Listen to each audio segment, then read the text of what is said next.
national chairman of the People's Democratic Party, Bode George, has criticized the economic policies of President Bola Ahmed Tinubu, which he said are hurting Nigerians. Speaking at a news conference in Lagos on Monday, George said the 100 days of the Tinubu administration have brought hardship on the generality of Nigerians. He criticized the 5 billion naira palliatives given to state government to cushion the effect of the fuel subsidy removal on Nigerians. He expressed fears that the fund will not be judiciously expended. The PDP Board of Trustees member also cautioned the administration in its foreign policy, especially as it relates to the coup in Niger Republic and Gabon. You are doling now billions to the states for palliative. You're giving cash, chasing too few goods. You know what you are causing? Hyperinflation. that is medieval economics. And I said to people, I said, who is this voodoo economist who is the advisor in the villa? Give them the money. What do we want to do with money? How much can that money buy goods in the market? Abi? So what kind? Oh, give them. Oh, and now Lagos is about 22 million people. Bayelsa about plus or minus 2 million people. Lagos got 5 billion. Bayelsa got 5 billion. Kano, heavily populated. Jigawa, small. They got 5 billion. Kano got 5 billion. What are you telling the people? Is it not money for the boys? You look at it in those days, the giant of Africa. For every 10 Africans, 7 are Nigerians. Look at the little Rwanda there. And we want to concern ourselves with, oh, there is a coup in that country. What the heck is your business? Does it have any direct impact on our national interest? No. All the arsenal that we have towards Nigeria and make life more meaningful to our people, make education easy for our people, make agriculture cheap for the people, make transportation cheap for the people, impact positively on them. The British also went through, many countries in Europe went through all this wahala. You know what they have done? The government promised that rather than giving cash to them, government has said, we will take 50% of your bill for your energy consumption per house. That's direct. Rather than giving one state governor 5 billion naira. To do what? Are we coming back next? And that money, we were told, was borrowed. Also, former Deputy National Chairman of the People's Democratic Party, Chief Bode George, well, he cautioned the judiciary against encroaching on the people's right to determine election outcomes. He expressed concern that instead of upholding the people's will, the judiciary has assumed the role of deciding election winners rather than instructing the Independent National Electoral Commission to conduct new elections until true winners emerge. Well, Bode George is a former military governor of Old Ondo State, and he asserted that the current situation resembles a government of the judiciary, by the judiciary, for the judiciary. He also emphasized that the judiciary's role is to ensure fairness and justice and not to select winners. To further reiterate, Bode George joins us now live on Newsday. Thank you so much for joining us, Chief Bode George, on Newsday. Well, it's my pleasure to be part of the national discourse. It's good to see you again, as always, sir. Well, we are on the eve of the judgment of the Presidential Petition Tribunal. You've already given us your thoughts on how the judiciary plays into politics and our democracy. What are you expecting for tomorrow and the implications of whichever way it swings? You know, thank you for this question. I have been a very keen watcher of the political hullabaloo in this country. And, you know, thank God we're back in a democratic governance. In other words, the government of the people, for the people, by the people. It is the will of the people that we must respect.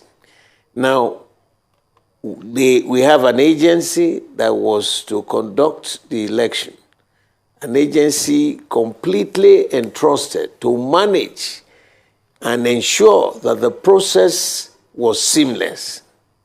At the end of the day, there was an announcement by the chairman that there was a glitch on the system.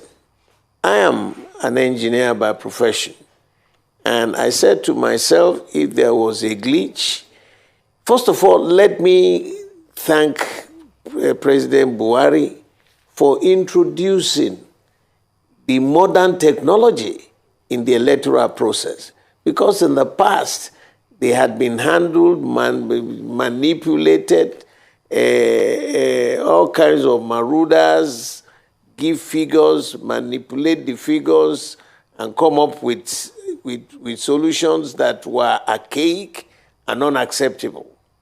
Now, the day he announced that they have spent so much money acquiring modern technology to handle the electoral process, I had a party in my office. I was so thankful and so grateful that we are going to lift from the doldrums of hell to the civilized level of civility. But what happened? We started, he tested, there was a test run in Anambra, no problem. And there was another one in Ekiti, no problem. There was another one in Osun State, using the same modern technology. Now, he then announced, just before the election, that they had done a test run. I was so happy. On the day now of the election, on the D-Day, the 8th hour, you announced to the world that there was a glitch. I felt so mortified, beyond words, angry beyond words, because that's my specialization in the military. You know, so I said, glitch? Eventually, they resorted back to the old archaic system where you now had a load of people manipulating results, and you had all the things that they said during the tribunal. And I want to appeal. I don't know, I'm not a lawyer, but I have my common sense. And I am, you know, asking purely on moral suasion purposes. Democracy is about the will of the people, the government of the people, for the people, by the people, selecting the choice of who should be president, who should be governor, who should be senator, who should be House of Rep member, or should never be through the courts. You know, in this setup, there are three arms of government. They are equal arms, but independent. Now, if one of them now decides on our behalf who should be president, who should be governor, it's unheard of. It's absolutely shambolic.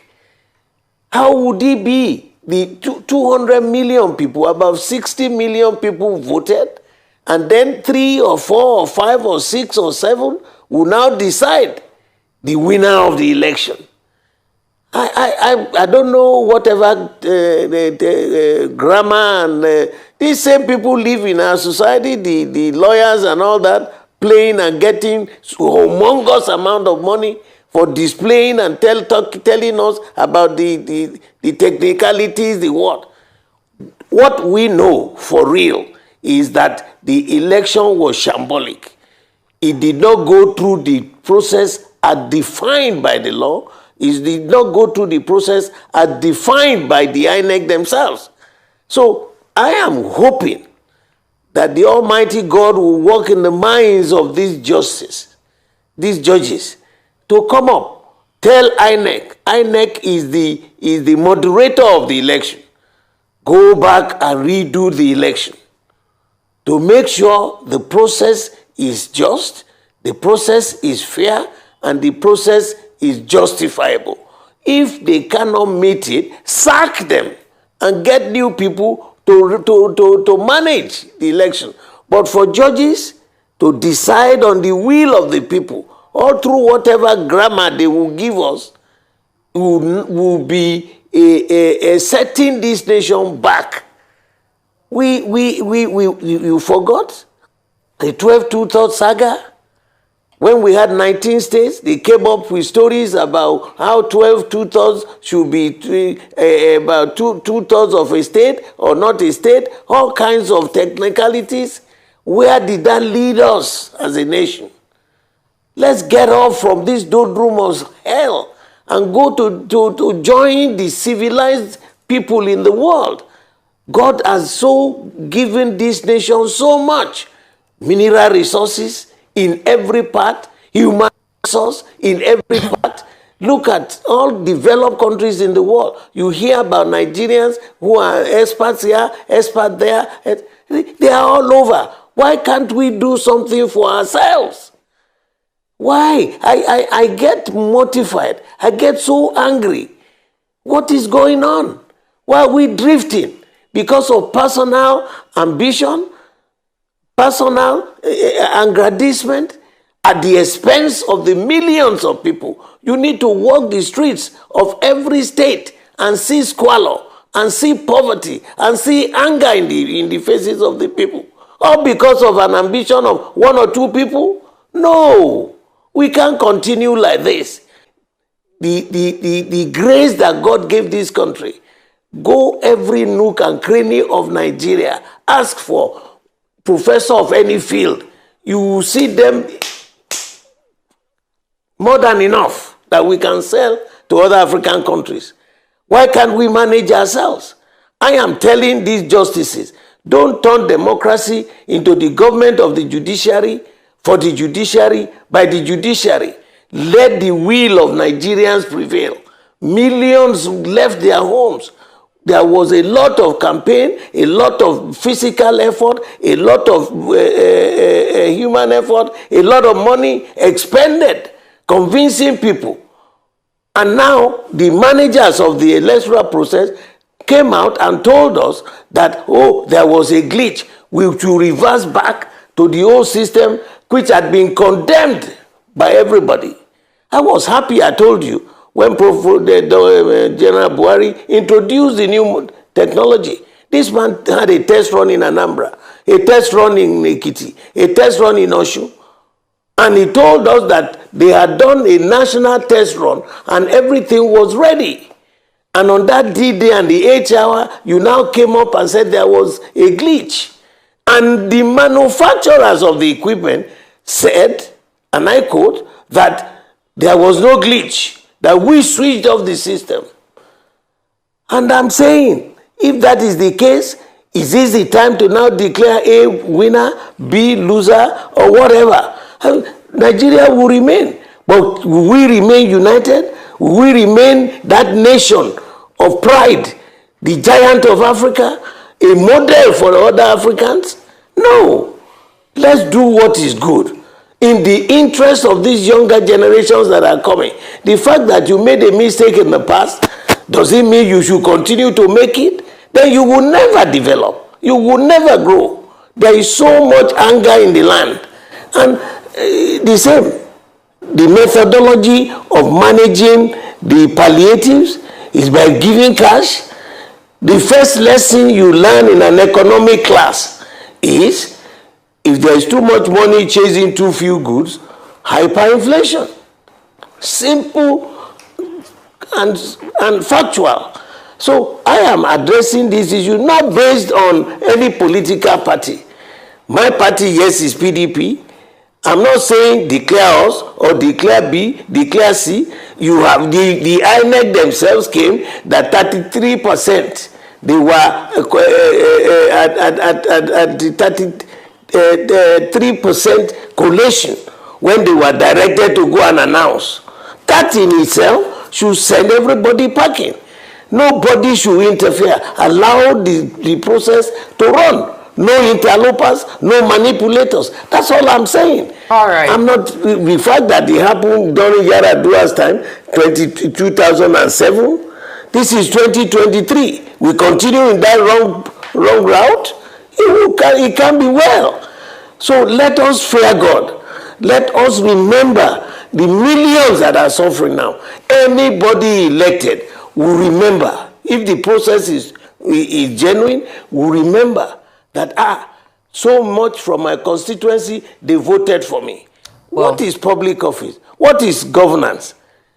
The utilization of the resources of the land for the benefit of the people. Well, fair enough. Well, fair enough, secondly, Chief George. Democracy. Allow me to interrupt you. I apologize. Please allow me to interrupt you of the people. For the sake of time. If you now say something was mismanaged, it was not done properly, you don't decide now. Because of that, you give to A and say B doesn't have. No. Allow the system to decide. Let the will of the people. We can spend billions and billions of money to ensure that those who will be declared winners are the genuine winners wanted by the people, not by a few justices.